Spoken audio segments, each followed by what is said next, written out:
नाही, आपल्याकडे आता बकरीच्या वेळेस आपण एक बकरी सेल केलेलं होतं. तर ते म्हणजे आज दुपारीचा सेल झाला आणि रात्री बकरा खाण्यात काहीतरी गेलं. ते आमच्या लवकरात लवकर लक्षात आलं. त्याला प्रॉपर आम्ही ट्रीटमेंट वगैरे केली, पण तरी ते दगावलंच. म्हणजे ते किमान 45,000 रुपये आम्ही सेल केलेलं होतं. पण ते दगावल्यामुळे तिथं जागेवर लॉस झाला. नमस्कार मित्रांनो, आज आपण आलेलो आहोत पिंपळवाडी तालुका राहता या ठिकाणी. आपल्यासोबत आहेत वाकचौरे गोट फार्मचे मालक. बघूया त्यांच्याकडनंच की गोट फार्म या व्यवसायामध्ये ते कशा प्रकारे नफा कमवत आहेत, त्याचं व्यवस्थापन कसं केलं जात आहे आणि यातील ज्या काही अडचणी आहेत त्या अडचणींना ते कशा प्रकारे सामोरं जात आहे. तर सर्वप्रथम उद्योग स्पार्क मध्ये आपलं सरसे स्वागत. आपला परिचय आणि फार्म बद्दल थोडक्यात. माझं नाव विकास वाकचौरे. माझा फार्म पिंपळवाडी शिर्डी तालुका राहता या ठिकाणी आहे. आम्ही 2017 पासून म्हणजे शेळी पालन करतोय. तर त्यानुसार आपलं नियोजन दाखवतो मी एकदा.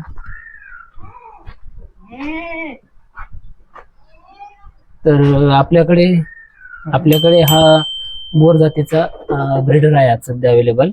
बोरच्या फिमेल पण आहेत आपल्याकडे. आता याचं सरासरी वजन 75 ते 80 kg पर्यंत आहे आणि हे सर्व कोटा लाईनचे बोकडे आहेत. आता हा जो काही बोर आहे त्याचं वजन आपण सांगितलं का जवळजवळ 80-85 च्या आसपास असेल. हो. तर मग हा किती दिवसापासूनचा आहे, याचं काय खासियत आहे?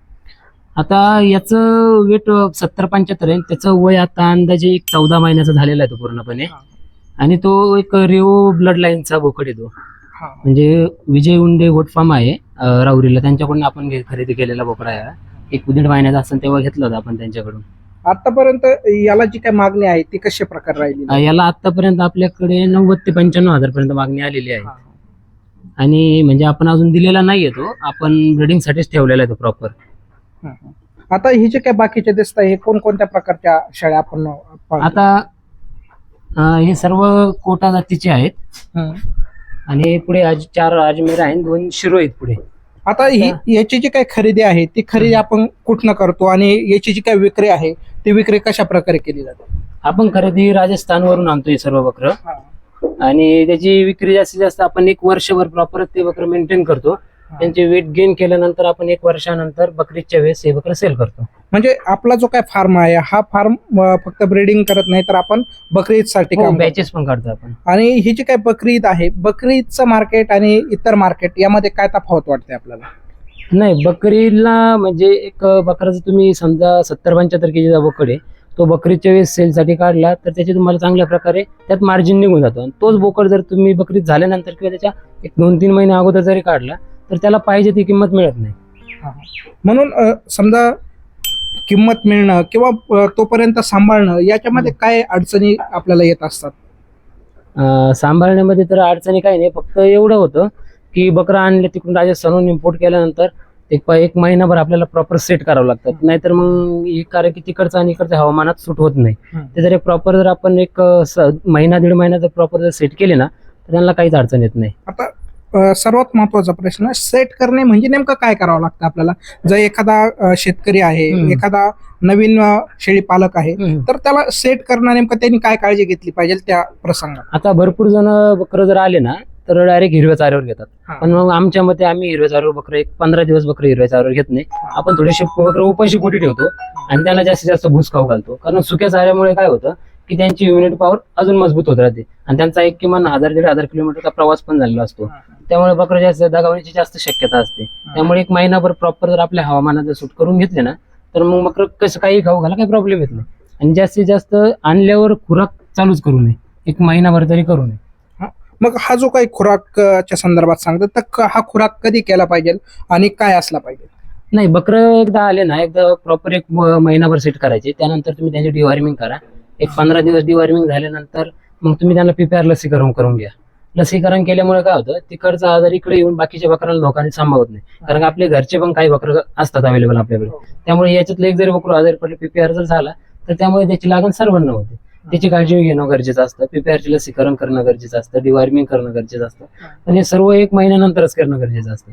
कारण की सुरुवातीला जास्तीत जास्त हे वातावरणामुळे प्रॉब्लेम येतो. आता ज्यावेळेस आपण राजस्थानवरून बोकड आणतो तर जो काय ट्रॅव्हलिंगचा हे असतो, वेळ असतो, त्याच्यामध्ये याची काळजी कशी घेतली जाते? नाही, आपण एकदा तिथून सकाळी जर पहाटे जर निघालो तिथून बकरं घेऊन, तर आपण निम्म्या रस्त्यात आलो ना, तर मग थोडा वेळ 1-2-3 तासासाठी बकरं खाली उतरवतो. गाडीच्या खाली उतरून त्यांचा थोडासा व्यायाम वगैरे करून देतो. त्यानंतर मग अर्धा-1 तासाने परत बकरं गाडीत भरून एक संध्याकाळपर्यंत घरी येतो. आता तिथली जी प्रक्रिया आहे किंवा तिथली जी खरेदीची प्रक्रिया आहे ती कशा प्रकारे केली जाते? नाही, तिकडं खरेदी एक तर जंगलातूनच करावी लागते सगळी. आपण तर जंगलातूनच करतो, पण तिकडं बाजार पण भरतात, पण बाजारचा त्याचा टाइम फिक्स नसतो कधी. त्यामुळे आपण जंगलातूनच खरेदी करतो सर्व. म्हणजे प्रत्येकाच्या घरोघरी जाऊन बकरू खरेदी केला जाते. अच्छा, म्हणजे आपल्याला हे जे काही बकरं आहे ते बकरं खरेदी करताना फिरावं लागतं. हो. तिथं 1-2-3 दिवस आपल्या तिकडे घालावं लागते, तेव्हा जेवढा माल मिळेल तेवढा घेऊन यावा लागतो. आणि त्याचा जो रेट आहे तो रेट कसा ठरला जातो तिथे? नाही, रेट आता प्रत्येक बकराची म्हणजे एक पट्टीनुसारचा नसतं ते. प्रत्येक घरून एक बकरू, ज्या घरी एखादा बकरू आहे तर एक बकराचा व्यवहार होतो. दुसरं जर असलं तर 2 असले दोघांचा मिळून व्यवहार होतो. तर सरासरी त्यांच्या वजनावर, हाईटवर, तब्येतीवर त्यानुसारच त्यांचे रेट ठरले जातात. तिकडनं आल्यानंतर इकडची जी काही विक्री आहे ती विक्री कशा प्रकारे असते? त्याची विक्री डायरेक्ट बकरीदलाच. आपण बकरीद पर्यंत बकरा सांभाळल्यानंतर ना, बकरीदच्या वेळेस 1 महिनाभर अगोदर आपल्याकडे जे व्यापारी वगैरे असतात, व्यापारी वर्ग आहेत, त्यांच्यासोबत आपले कॉन्टॅक्ट आहे. त्यानुसार मग ते आपल्या इकडे येऊन आपल्याला आपला माल बघतात. त्यांना जे बकरी चॉईस होईल किंवा सर्व पाहिजे, काहींना तर सर्व घेऊन जातात. तर त्यानुसार आपण सर्व बकरी सेल करतो. म्हणजे एक प्रकारे मार्जिनेबल धंदा आहे. तर विकास, आता आपण बघतो की हा गोट फार्म एकदम कमी याच्यामध्ये आपण सुरू केलेला दिसतोय. तर याची जी काही सुरुवात आहे ती सुरुवात कधीपासून झाली, कशी झाली? एक 7 वर्षापूर्वी ना, आपण बोर जातीचे 2 बोकड आणले होते. तेव्हा आपण त्यावर एकदा एक टेस्ट म्हणून आपण म्हणजे करण्यासाठी कसा व्यवसाय आहे हे बघण्यासाठी आपण ते आणले होते. त्यानंतर मग आपण त्यांना एक वर्षभर सांभाळून बघितलं. त्या प्रकारे आपण त्यात चांगल्या प्रकारे मार्जिन निघला. मग ते 2 पासून आपण थोडी सुरुवात वाढवत आता आपण किमान सरासरी आपल्या फार्म मध्ये 50 ते 60 बोकड आपण ठेवू शकतो. म्हणजे 7 वर्षापूर्वी आपण 2 बोकडांनी, बोर जातीच्या बोकडांनी सुरुवात केली आणि आज आपल्याकडे 50-60 बोकडांपर्यंत आपण पोहोचलाय. आता आपण, मला इथं सर्व बोकड दिसत आहे, शेळी फार कमी दिसत आहे. तर याच्या मागचं काय कारण आहे? याच्या मागं कारण म्हणजे ब्रिडिंगला वेळ जातो. सर्व म्हणतात की ब्रिडिंग तुम्हाला वर्षात 2दा प्रॉफिट येईल, पण मग ब्रिडिंगवर काय होतं की ब्रिडिंगवर तुमचा परत बोकड सेलसाठी वेळ जातो. ते 5 महिने पकडून पण 1 वर्ष परत ब्रिडिंगसाठी बोकड विक्रीसाठी वेळ जातो. म्हणजे सरासरी 1.5 वर्षानंतर तुमचा एक बोकड विक्रीला येतो. त्यापेक्षा मग आम्ही डायरेक्ट सरासरी तिकडून आणले, तर इकडं सांभाळ करून चांगल्या प्रकारे वेट गेन करून मग आपलं सेल केले ना, तर त्यामध्ये 1 रुपया सरासरी मिळून जातो. जेवढा आपण खर्च करतो, आपला जेवढा प्रॉफिट आहे, आपला जेवढा खर्च आणि जेवढा मेंटेनन्स येतो बकरा मागं, तो सगळं वगळून आपल्याला प्रॉफिट तेवढा निघून जातो. आता हे जे काही बोकड आहे, हे बोकड जे काही ओळखण्याची कला आहे ती कशी ओळखले जातात? समजा तुम्ही तिकडनं खरेदी करतात, तर ते खरेदी करता वेळी ते चांगल्या क्वालिटीचे आहे की कसे आहे, क्रॉस झालेले आहे की नाही, कसे ओळखले जातात? नाही, आता यात कानाची लेंथ असते, नाकाचा रुबाब असतो या बकरांचा. आता या बकऱ्याची कानाची लेंथ थोडीशी कमी आहे, पण हा कोटा करोली कोटामध्ये येतो. शिंगांचा आकार, त्यानंतर याचं कानावर नाकावरचा रुबाब, हे सर्व बघूनच बोकड खरेदी केला जातो. आणि जास्तीत जास्त ब्लॅक बोकड तर बकरीसाठी चालत नाही. काही घेतात तसं काही नाही, पण मग कलर मध्ये जर असले ना तर त्याला म्हणजे पुढं मागणी जास्त असते. आता यामध्ये आपल्याकडे आहेत ना, कोटा पण आहेत, अजमेरा पण आहेत आणि 2 शिरोई पण आहेत आपल्याकडे सध्या अवेलेबल. आता हा शिरोईचा बोकड आहे. त्याचा आता वय सरासरी 5 ते 6 महिन्याचा आहे तो. आणि त्यात शिरोईमध्ये काय होतं, शिरोई पण वजनाला चांगला, म्हणजे महिन्याला तो किमान सरासरी 4 ते 5 kg ना वाढतो. हो, त्यानंतर त्याचं वजन पण आपण, आणि त्याचा जास्तीत जास्त त्याच्यावर डिपेंड काय असतं की हा जो वाक असतो ना त्याचा, त्यावर जास्त बकरू ओळखलं जातं त्याचं. आता हा शिरोई आहे आणि इकडे हे अजमेरा आहेत 4. हे अजमेराची काय खासियत आहे, तो कशासाठी? नाही, अजमेरा पण सरासरी महिन्याला त्याचं पण वजन वाढ किमान 6 ते 7 kg आहे. हो, त्यामुळे त्याची पण खासियत म्हणजे 1 वर्षात तो आपण जर प्रॉपर जर मेंटेन जर ठेवला तर तो वर्षात किमान 80-90 kg पर्यंत जातो. त्याच्या पण प्रॉफिट चांगला, कारण की तो पूर्ण झेड ब्लॅक मध्ये येत नाही, तो थोडासा तांबड कलर. हे कोटामध्ये, कोटा करोलीमध्ये येते सर्व. आता हे ब्लड लाईनचे नाही आहेत, हा बोकड ब्लड लाईनचा नाहीये. आता हा करोली कोटामध्ये येतो. आता हे कोटा येतो कारण यांची कानाची लेंथ वगैरे चांगल्या प्रकारे असते आणि शिंगांचा पिळा असतो त्यांना त्यावरून. हो, आणि नाकाच्या साईज वरून पण बकरू ओळखलं जातं. म्हणजे आपल्याकडे 2-4 जातीचे बोकड आपण या ठिकाणी पाळलेले आहेत. तर आता हे जे काही बोकड आपण पाळतोय, तर ह्या बोकडांचा जो काही वर्षभराचा चाऱ्याचा खर्च असतो किंवा चारा व्यवस्थापन असतं ते कशा प्रकारे असतं? तर म्हणजे चारा वगैरे तर आपल्या गायांचा गोठा असल्यामुळे चारा वगैरे आपल्या घरचाच आहे. हा. पण मग आपण तुरीचं भूस वगैरे गोळा करतो. तूर, त्यानंतर हरभरा, सोयाबीन यांचा भूस गोळा करून ठेवतो. त्यानुसार काय होतं, बकरं जेव्हा तिकून येतात किंवा पावसाळ्यामध्ये जास्त पाऊस असला तर बकरं ओला चारा खात नाही, त्यांना सुका लागतो, तेव्हा भूस जास्त उपयोगी येतं. आता तुम्ही जे हे राजस्थानवरून बकरा आणल्यानंतर तिकडे तर ओला चारा नसतो, आपल्याकडे ओला चारा असतो, तर मग कोणत्या प्रकारचा चारा त्यांना पोषक असतो? त्यांना ओला चारा तसं काय म्हणता येणार नाही, कारण की ओल्या चाऱ्याने बकरे चांगल्या प्रकारे सेट होतात. पण मग सुका चारा पहिले सुरुवातीचे 1-2 महिन्यासाठी सुका चारा जास्त गरजेचा असतो, कारण की त्यांना PPR वगैरे येतो, कारण की ही बकरं इकडे आपण बांधून ठेवतो, तिकडे त्यांना मोकळं येण्याची सवय असते.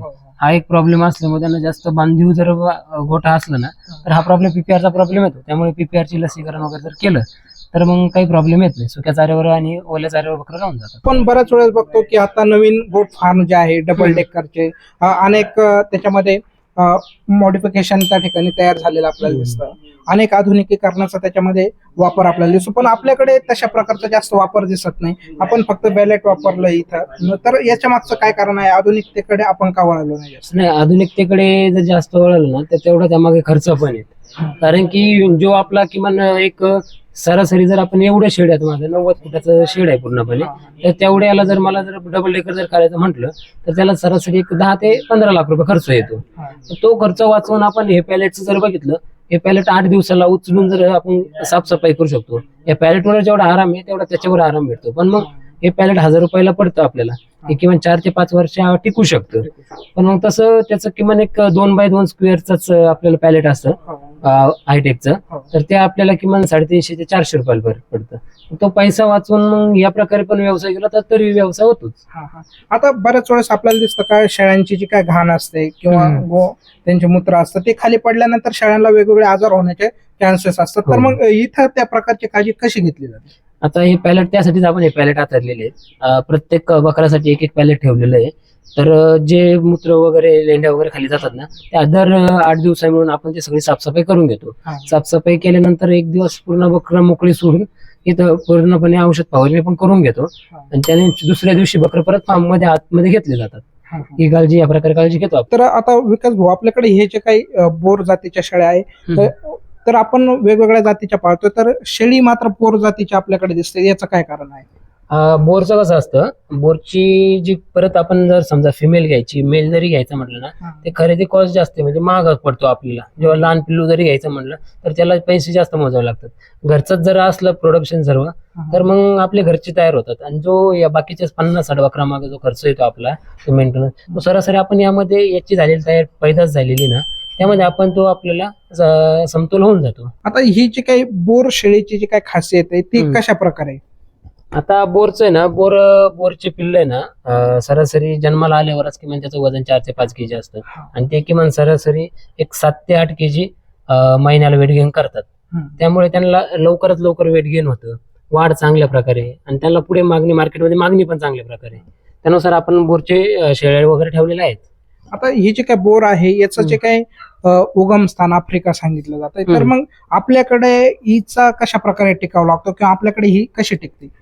बोरचं काय होतं, आपल्याकडे जरी बोरचा आता ब्रीडर जर ठेवला आपण एखादा, किंवा मेल जरी सांभाळला ना आपण 1 वर्षभर, 2 दातापर्यंत बकरीतलं जसं 2 दाताचे बकरं चालतात, तर 2 दात होईपर्यंत बकरं जर सांभाळले ना, तर त्यांना मार्केट, कारण की बोरचं वेट गेन चांगल्या प्रकार असतं. आणि समजा जर 100 केजीचा बोकड जर असेल ना, तर क्वालिटी बघतो त्यात 4-5 प्रकारच्या क्वालिटी येतात बोरमध्ये. तर समजा एखाद्या क्वालिटीचं 100 केजी जर तुम्ही 1 वर्षात जर बकरू घातलं, तर त्याला मागणी तशी पुढची मार्केटमध्ये चांगली प्रकारे मागणी असते. त्यामुळे बोरचं म्हणजे करणंच योग्यच आहे. आता आपण बघतो की आपल्या जे काही भाग आहे याच्यामध्ये उस्मानाबादी असेल, संगमनेरी असेल, अशा शेळ्या प्रामुख्याने जास्त प्रमाणात पाळल्या जातात गावाकडे. तर मग आपण ते न करता ह्या वेगवेगळ्या तिकडनं राजस्थानवरून इकडं पाळण्याचं हे काय कारण आहे भाऊ? याच्यामध्ये काय तफावत आहे? दोन तफावत म्हणजे गावरान शेळी किंवा गावरान बोकड लवकरात लवकर त्याचं वेट गेन होत नाही, आणि बोर झालं, कोटा झालं, सोजत झालं, शिरोय झाले, या जातींचे वेट गेन चांगल्या प्रकारे आहेत. म्हणजे ते सरासरी गावरान एक महिनाभरात किमान 1.5-2 किलो वाढू शकतो. तसं या जाती, वेगळ्या जाती ना, किमान 7 ते 8 केजी पर्यंत वाढू शकतात. त्यामुळे त्यांना पुढे मार्केट पण भेटतं.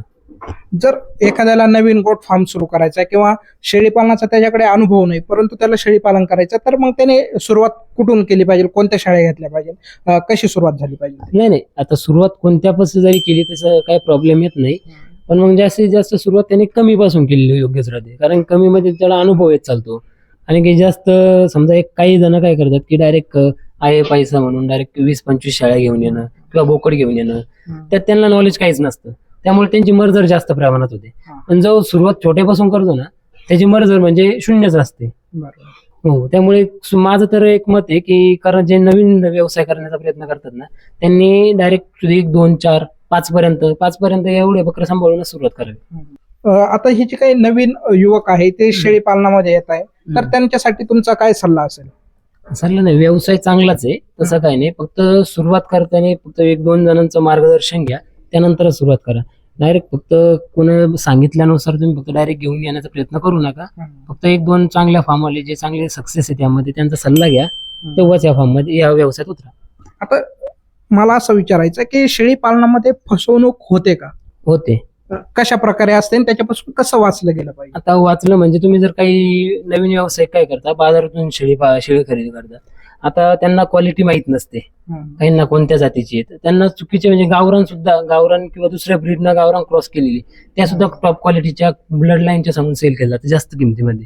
त्याच्यापासून सावध राहिलेलं ज्याला माहिती आहे त्याच्याकडूनच एक तर खरेदी करा, किंवा त्याची पूर्ण प्रॉपर गुगलवर सर्व मिळतं, प्रॉपर माहिती घ्या, तेव्हाच तो त्या जातीकडे वळा.